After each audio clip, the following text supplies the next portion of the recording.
लगता है मन ये सोचने जीवन की हर एक मोड़ पे आधी आधी मिली सारी खुशी मुस्कुराए ही थे चुप हो गए। जिस घर में आंगन में रहूं उसकी भी होकर मैं ना हूं। कैसे कहूं किससे कहूं कि मैं इस घर की छोटी बहू। औरों के घर के बारे में सोचने से पहले हमें अपने घर के बारे में सोचना चाहिए। माता राम जी, पहले आप अभय बाबू के दिल्ली जाए से बहुत परेशान रहे, लेकिन अब आप खुद ही अभय बाबू को दिल्ली भेजना चाहते हैं। पहला हम थोड़ा बहुत व्यापार बढ़ाए का खातिर उन नए राजपुरोहित लोगन से संबंध बनाना चाहते थे, और अब जिससे हमरा खास संबंध है वही राजपुरोहित बन गया। मैं अपनी जान दे दूंगी। ये तुम क्या कर रही हो कनिका? तो और मैं क्या करूं अभी? मेरा पति मेरे होते हुए किसी दूसरी औरत के पास जा रहा है। इससे तो मेरा मर जाना ही अच्छा है। तुम ये सब सोचना छोड़ दो कनिका, मैं कहीं नहीं जा रहा हूं। छोटी बहू, देव उठा कि नहीं?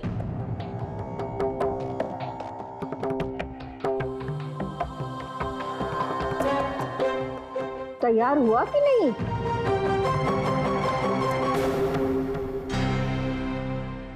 अरे देव,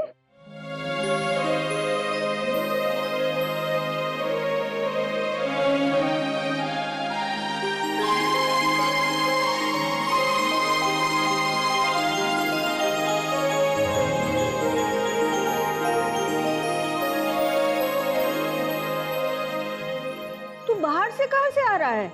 मुझे तो लगा अभी तक सो रहा होगा। छोटी बहू, तुमने बताया नहीं कि देव बाहर गया था? अच्छा चला, चल बैठ नाश्ता कर।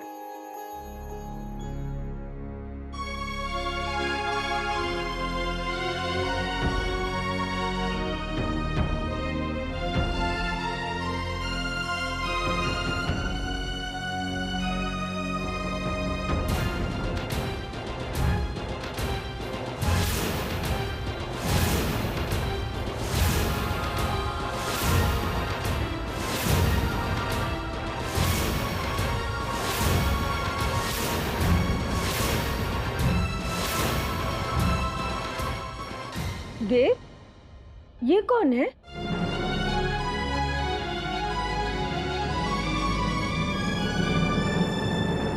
ये मेरी पत्नी कनिका है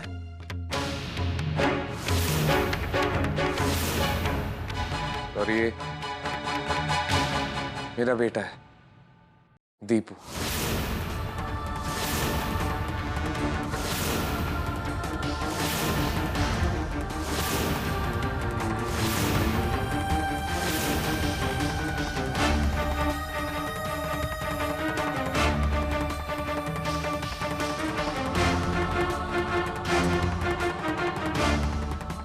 राधिका मौसी, आप कहाँ चले गए थे? मुझे आपकी बहुत याद आ रही थी। मुझे भी आपकी बहुत याद आती थी। दीपू, यहाँ मेरे पास आ। मैं राधिका मौसी के पास ही रहूंगा। वो वहां ठीक है कनिका। बिरजू भैया, दीपू को अंदर लेकर जाइए। आजा बेटा।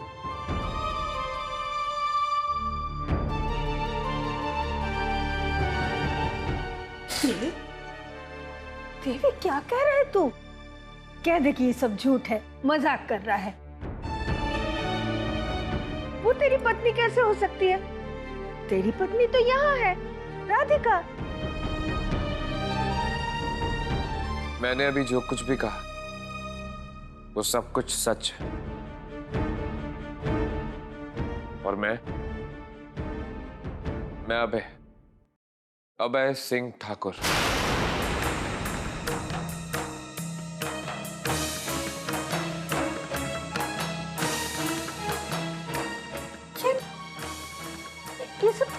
रहा है? तुम लोग इसे समझाते क्यों नहीं? कुछ कहो। देव, ये सब क्या कहे जा रहा है तू? मैं देव नहीं हूं और मैं यहाँ राधिका जी के कहने से राजपुरोहिती बचाने के लिए देव बनकर आया।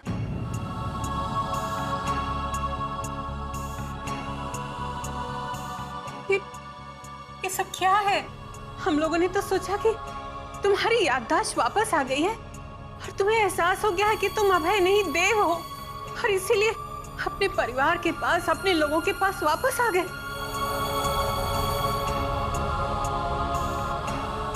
बहू, क्या कोई ऐसी बात है जो तुमने मुझे नहीं बताई है? हाँ? और वो बच्चा राधिका को मौसी क्यों कह रहा है? दरअसल 4.5 साल के बाद जब छोटी बहू और देव मिले तो याददाश्त जा चुकी थी देव की। वो अपने आप को अभय समझने लगा है। ये झूठ है, ये अभय ही है।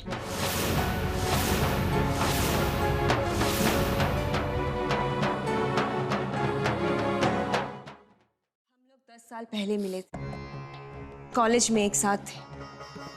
वही हम एक दूसरे से प्यार करने लगे और कुछ समय बाद हमने शादी कर ली।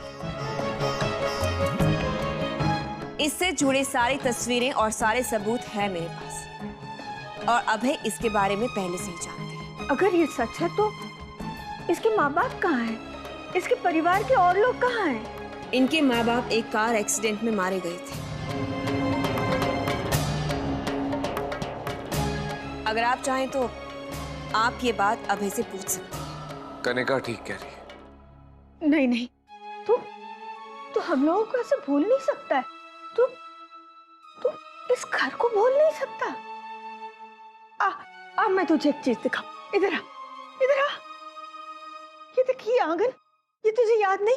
हाँ, तू और विवेक सारा दिन यहाँ खेलते रहते थे।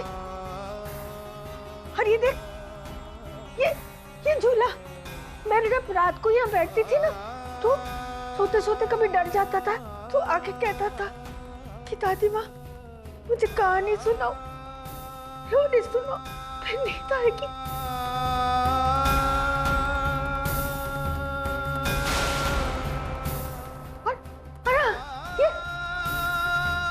ये तुलसी याद है? शाम को जब मैं संध्या आरती करने आती थी तो तू मेरे पास आके खड़ा हो जाता था और कहता था कि दादी माँ मैं बड़ा हो गया हूँ, मुझे दिया जला दे दो।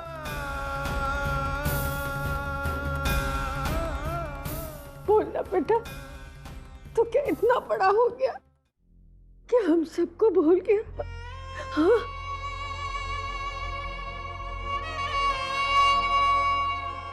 अच्छा इधर आ मेरे साथ। ये सीढ़ी याद है तुझे?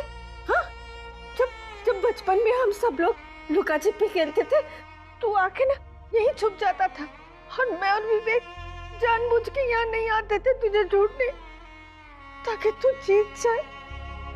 और फिर तू कहता था दादी माँ मैं जीत गया।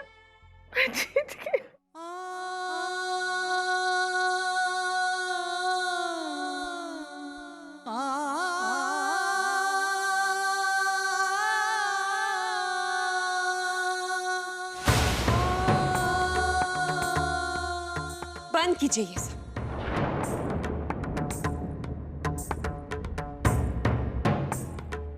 क्या परेशानी है आपको? देख नहीं सकते आप लोग कि आप लोगों की इस नौटंकी की वजह से मेरे पति को कितनी दिक्कत हो रही है? चुप रहो कनिका। मैं आप लोगों को कैसे समझाऊं? मैं देव नहीं हूं, मैं अभय हूं, अभय सिंह ठाकुर।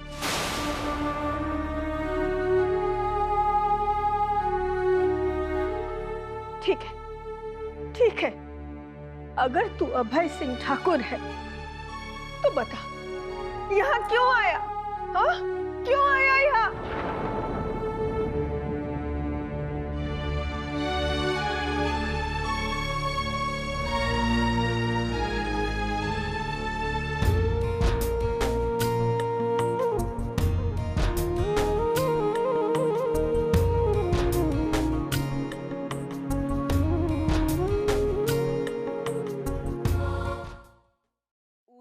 इतना ही है। फिर भी सिर्फ हमरा कहे पे ना सिर्फ खुद ही दिल्ली चले गए बल्कि जिद करके दीपू और कनिका को भी साथ ले गए। तो जानत है क्यों हनुमान? क्योंकि शिव शंभू हमरा सब मनोकामना पूरा करना चाहते हैं। हमरा सारा अधूरा सपना हकीकत में बदलना चाहते हैं हनुमान। अब तू देखता जा, बहुत जल्द ना सिर्फ राजपुरोहिती और व्यापार हमरा हाथ में होगा बल्कि साथ ही साथ दिल्ली का राजनीति में भी हमरा बोलबाला होगा। धन्य कर दिए हमका हमरे दामाद बाबू। लेकिन माता राम जी, सारा पैसा तो मंदिरों और मठों के नाम पर जमा है, फिर ये सब होगा कैसे? हम सब सोच लिए हैं हनुमान। बहुत जल्द सब कुछ हमरा कब्जा में होगा। तू देख। बता दे, क्यों आया तू वापस?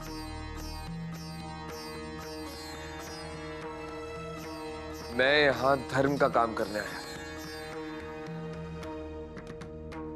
मैं नहीं चाहता था कि जिस राजपुरोहिती की वजह से गरीब और बेसहारा लोगों का घर चलता है वो किसी गलत हाथों में जाए।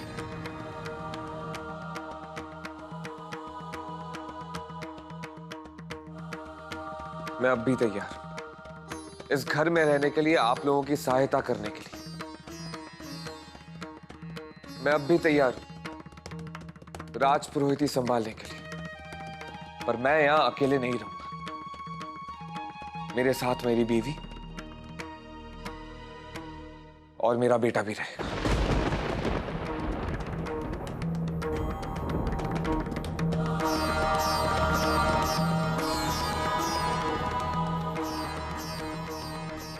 अगर आप लोगों को मेरी ये शर्त मंजूर नहीं है तो मैं यहां से चले जाऊं। नहीं नहीं, मैं एक पल के लिए भी नहीं चाहती हूँ कि तू इस घर से जाए, मेरी नजरों के सामने से दूर हो जाए।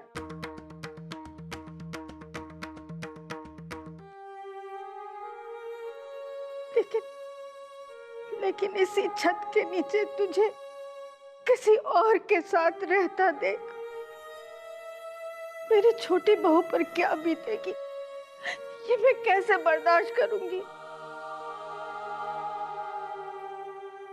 तो ठीक है, हम यहाँ से चले जाते हैं। चलो अब। नहीं, आप कहीं नहीं जाएंगे। आप आज आ गए, मुझे पूरा विश्वास है अब आपको सब कुछ याद भी आ जाएगा। बंद करो अपना ये बकवास राधिका। कितनी बार मैं तुम्हें समझाऊं कि ये मेरे पति अभय है, इन्हें जबरदस्ती अपना पति बनाने की कोशिश मत करो। ये यहाँ आप लोगों की मदद करने के लिए आए और तुम हो कि तुम इन्हें जबरदस्ती अपना पति बनाने पर तुली हो। तुम्हें जरा से भी शर्म है या नहीं? कनिका, तुम्हें राधिका जी से ऐसे बात नहीं करनी चाहिए।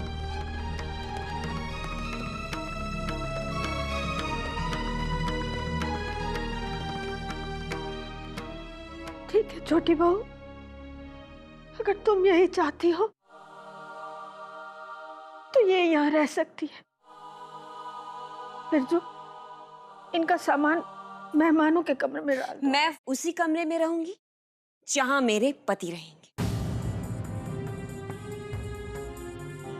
लेकिन ये कैसे हो सकता है? नहीं नहीं, ये नहीं हो सकता।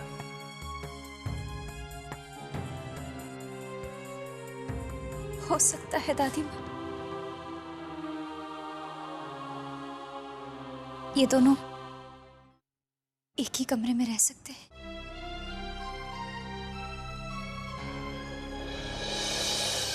कि छोटी बहू, तुम अपने पति को किसी और के साथ रहता देख सकती हो? कैसे कैसे बेटा? दादी माँ, अभी इनका यहाँ होना बहुत जरूरी है। मठ का कार्यभार संभालना है, राजपुरोहिती संभालनी है।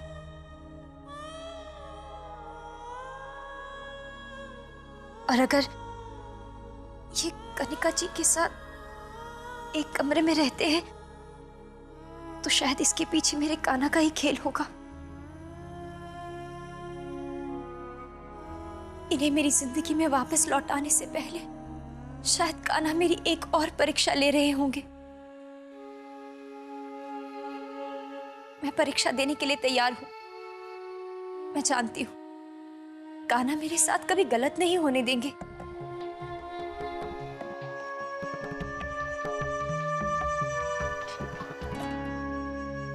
बिरजू, इन दोनों का सामान मेहमानों के कमरे में रख दो। नहीं दादी माँ, इनका अपना कमरा है यहाँ।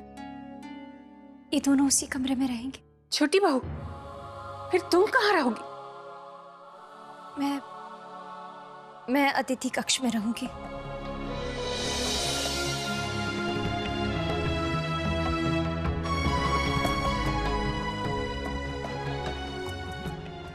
आप लोग आइए।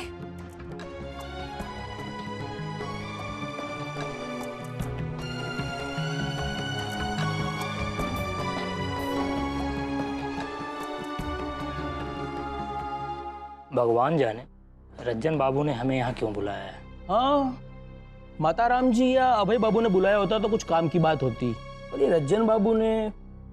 हाँ, नमस्ते रज्जन बाबू। राम राम है।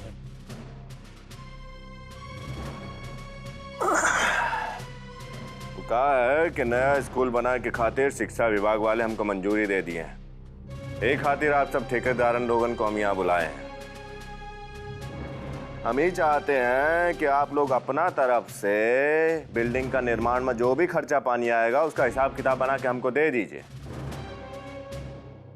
जिसका हिसाब किताब हमारे खातिर सबसे ज्यादा फायदेमंद होगा हम उसको ही कॉन्ट्रैक्ट दे देंगे। अभय बाबू नहीं आएंगे क्या? इन सब के बारे में पहले हम उनसे बात करना चाहते हैं।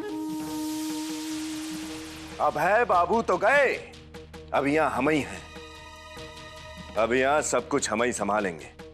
अगर हमारे साथ आप लोगों को काम करना है तो ठीक है, नहीं तो आप लोग यहाँ से जा सकते हैं। माफ कीजिएगा रज्जन बाबू, हमारा वो मतलब नहीं था।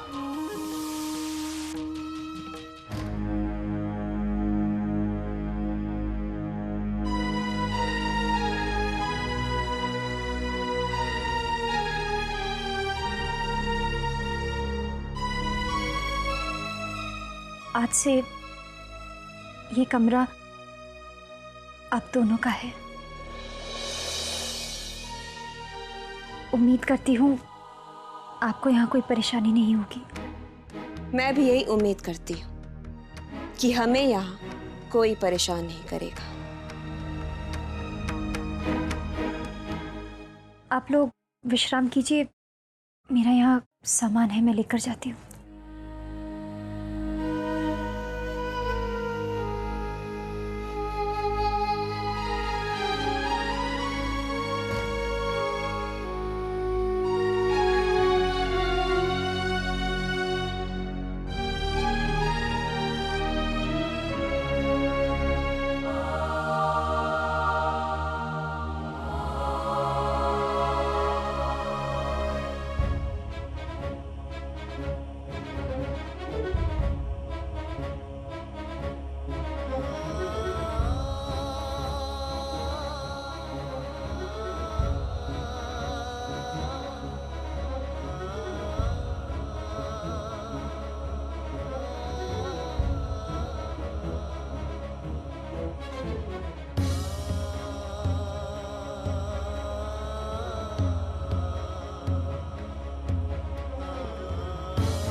धन्यवाद राधिका जी।